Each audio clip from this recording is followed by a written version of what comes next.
We've just received jaw-dropping news straight from the federal courthouse in New York.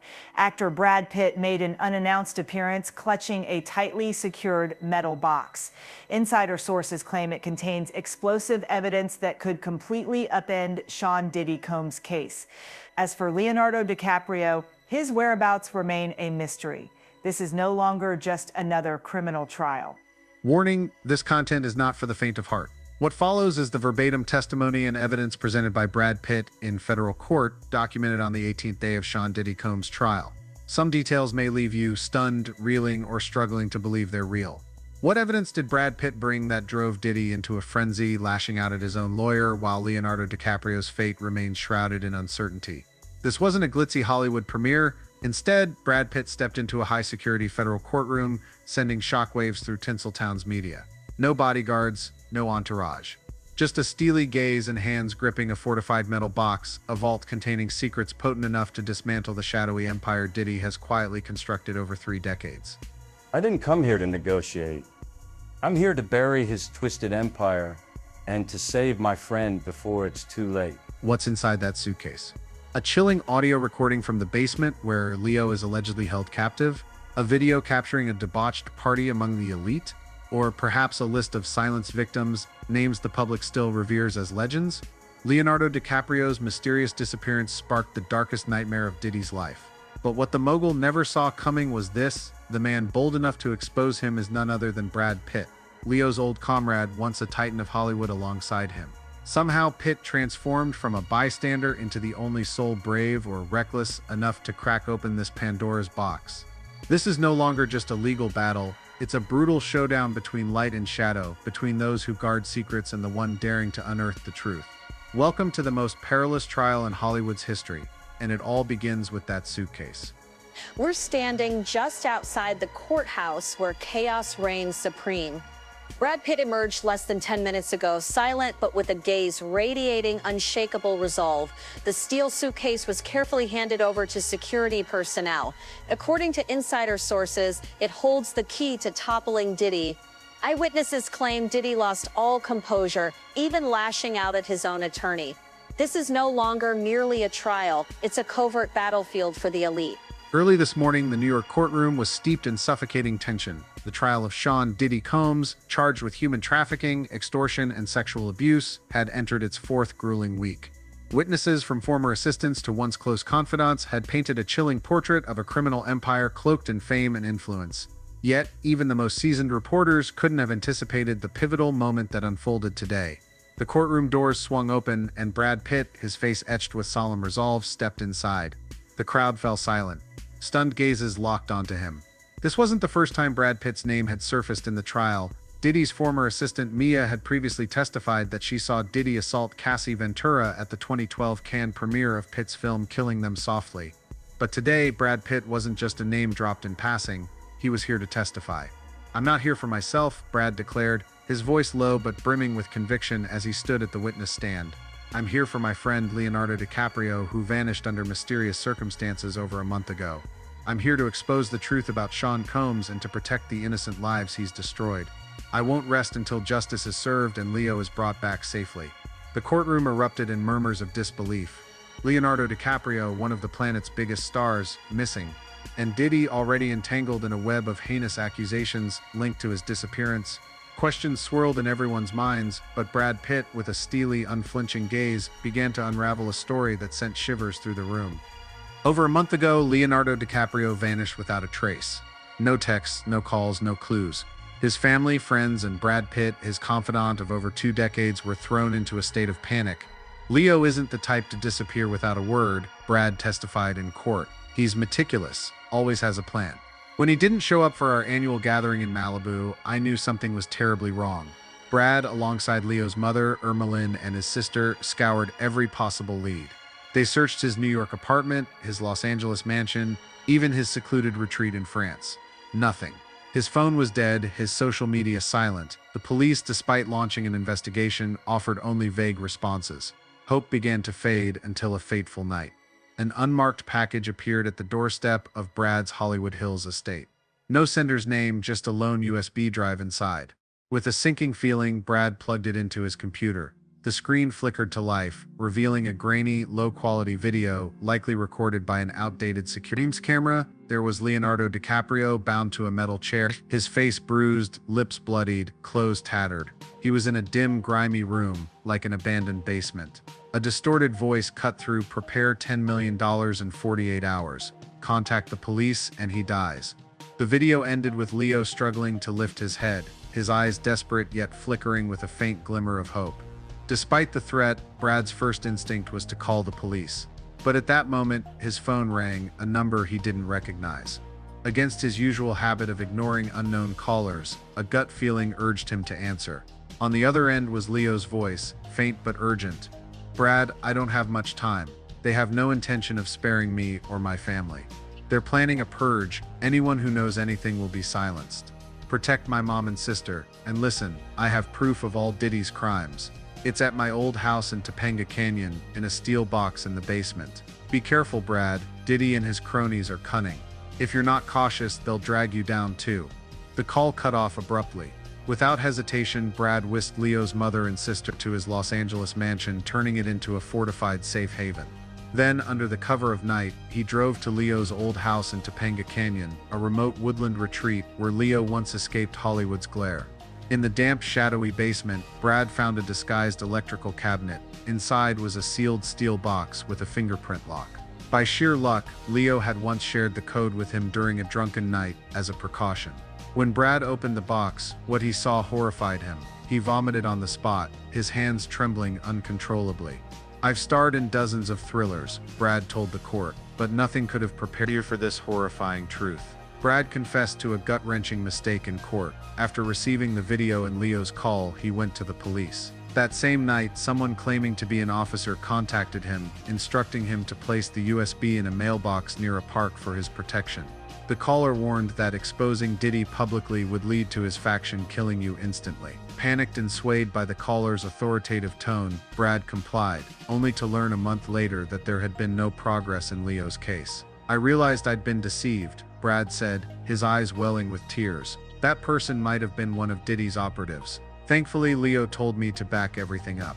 I kept a copy in a safe behind my fireplace. Today, I've brought it here to ensure justice is served." Brad stood before the court, his voice trembling yet resolute, as the prosecutor asked him to describe the contents of the steel box. He handed over a backup hard drive. The copy he'd meticulously safeguarded in a hidden safe behind his fireplace at his estate to the prosecution. As the files were displayed on the courtroom's large screen, a deathly silence gripped the room. The evidence, painstakingly gathered by Leonardo DiCaprio during his time in Diddy's orbit, unveiled a criminal network far beyond anyone's darkest imagination. File 1, Purge Order audio and hidden camera footage. A 12-minute audio recording secretly captured by Leonardo DiCaprio during a clandestine meeting at Diddy's private villa in the Cayman Islands in 2020 played first. In it, Diddy's voice, icy and deliberate, discussed a purge with three powerful figures: a media conglomerate CEO, a high-ranking politician, and an international gang leader. "If you want this empire to stand," Diddy said, "no one who talks gets to live. I've already handled 3 others, including that actor, you know who I'm talking about." He alluded to a well-known Hollywood star whose mysterious plane crash death in 2018 had long been whispered to involve Diddy. Accompanying the audio was footage from a hidden camera Leo had planted in the meeting room. The video showed Diddy holding a handwritten list, reading aloud the names of 12 individuals, including Leonardo DiCaprio, marked as a priority target. One chilling moment froze the courtroom, Diddy ordering a henchman to silence anyone who had seen things they shouldn't. His sinister grin as he spoke of teaching Hollywood a lesson sent shivers through the jury. File 2, Sacrifice Ceremony video and Leonardo DiCaprio's journal. Next came an 8-minute video, filmed on Leo's phone during a secret party in a Paris wine cellar in 2021. It opened with Diddy standing before a masked crowd, presiding over a bizarre ritual dubbed the Sacrifice Ceremony. A young woman, bound to a stone table, was surrounded by crimson candles. Diddy, cloaked in black, recited a self-written scripture, proclaiming the girl as a gift for the empire's immortality. Alongside the video was Leo's personal journal, found in the steel box. Its pages chronicled his guilt and terror at witnessing the sacrifice ceremony and similar events over the years. A handwritten entry from 2020 read, "I tried to distance myself from Diddy, but he knows too much. He has footage of me at one of his parties. He said if I speak out, he'll come for my mom and sister. I've collected this evidence to atone, but I don't know if I'll live long enough to bring it to light. File 3 Project Babylon Files Classified Documents on a Global Trafficking Network. A 200-page encrypted dossier stored on Leo's Kessler hard drive exposed Project Babylon, a global human trafficking network orchestrated by Diddy since 2005. The documents detailed slave contracts, fraudulent agreements signed with young women from Eastern Europe, Africa, and South America, promising modeling or music careers in the US, only to funnel them into Diddy's notorious freak-off parties for abuse. A chart revealed over 100 victims transported via private jets to 12 secret locations worldwide. Safe House Map, locations of safe houses in the Caribbean, Dubai, and Southeast Asia where victims were held captive. A handwritten note by Diddy described overseeing the breaking of their will through drugs and threats against their families. Cold-blooded transactions, lists of gifts, cash, properties, yachts sent to influential figures to cover up the crimes. As the files were displayed, a satellite image of Diddy's private island appeared, revealing an area labeled the Glass Cage, a prison-like facility where victims were confined. A single line in the documents sent ripples through the courtroom. After used, take them to the furnace. Leave no trace. With each video and document revealed, gasps echoed through the room. Some jurors covered their mouths, unable to look at the screen. Diddy's daughter, seated in the gallery, broke down in tears and fled, unable to bear the sight of her father in the horrific footage. Diddy at the defendant's table kept his head bowed, but his eyes burned with fury, as if already plotting retribution. When the judge asked Brad how he obtained the evidence, he recounted Leo's story. Leonardo collected it over years. Brad said, he was once close to Diddy, but gradually saw through the facade. Knowing he could become a target, Leo meticulously preserved everything as a safeguard. He guided me to it during his final call. Brad paused, his voice catching. Leo's been missing for over a month. I believe he seized a moment when his captors weren't watching to contact me. He urged me to protect his family and bring this evidence to light. Brad's testimony stretched for hours, but the most poignant moment came when he turned to the judge, his voice trembling yet unwavering. Your Honor, I'm not here just to accuse Diddy. I'm here to plead for help in finding my friend. Leo is out there somewhere, possibly imprisoned, maybe tortured. He risked everything to gather this evidence, not just for himself, but for dozens, perhaps hundreds of other victims. I don't know if he's still alive, but I know he wouldn't want me to stay silent. Please, send the police to search for him. Every second that passes, I fear he's enduring the same horrors as the victims in those videos. Please, save Leo. The courtroom fell silent. Several jurors wiped away tears. The judge, stern-faced, nodded and vowed to request an urgent investigation by authorities into Leonardo DiCaprio's whereabouts. To bolster the case, the prosecutor introduced additional evidence, testimony from Adam Sandler, recorded earlier in the trial. Sandler, another of Diddy's victims, had described how Diddy manipulated him psychologically, coercing him into bizarre situations and threatening him with secretly recorded videos. Diddy made me feel like I belonged to him, Sandler had said. He traps you, makes you feel indebted, like there's no way out. Sandler's account reinforced Diddy's pattern of using power, wealth, and intimidation to dominate friends and colleagues, making the idea of him orchestrating Leo's abduction entirely plausible. Sandler also provided security footage, recovered from Diddy's cloud account, showing Diddy ordering a group to deal with an uncooperative individual. This footage, combined with Brad's evidence, painted a vivid picture of a sophisticated criminal network where Diddy not only exploited individuals, but also ran a system of extortion and elimination. Diddy's legal team, led by Mark Agnifilo, a master of defensive strategy, launched a razor-sharp counterattack. They argued that the evidence presented by Brad Pitt, videos, documents, and a recorded conversation between Diddy and his mother was unreliable and potentially fabricated. With a tone laced with subtle mockery, Agnifilo declared, Mr. Pitt is an actor, a Hollywood icon with a gift for transformation. Who's to say this isn't an elaborately staged script designed to ruin my client? They questioned Pitt's motives, criticizing his decision to bring such explosive evidence to court rather than immediately alerting the police. Why would someone like Brad Pitt, with a storied reputation and a glittering career, risk everything to present an unverified tale? Is he chasing attention, or is this part of a larger conspiracy? Agnifilo's cutting remarks initially swayed the jury, casting a shadow of doubt, but those doubts quickly dissolved when the prosecution, led by seasoned prosecutor Maureen Comey, presented verified evidence. The videos, documents, and audio had been rigorously authenticated by independent experts, confirming their legitimacy. These materials didn't just pertain to Leo, a victim allegedly murdered by Diddy, but painted a chilling portrait of a decades-long criminal enterprise. From allegations of sexual abuse and extortion to money laundering, Diddy had seemingly built an empire not only on musical talent, but on manipulation and violence. Throughout the trial, Diddy maintained an icy, almost statuesque demeanor. Yet, in rare moments, flickers of panic in his eyes betrayed him to keen observers. When the recording of his conversation with his mother echoed through the courtroom, Diddy's hands clenched, his fingers gripping so tightly they seemed to hold back a tempest of emotions. Some spectators noticed him whispering something to his attorney, though the words were inaudible. These subtle gestures, though discreet, were like cracks in the flawless facade Diddy had meticulously constructed over the years. Brad Pitt's testimony isn't just a piece of the puzzle in this case, it's a wake-up call, a piercing alarm for those still lulled by Hollywood's glittering facade.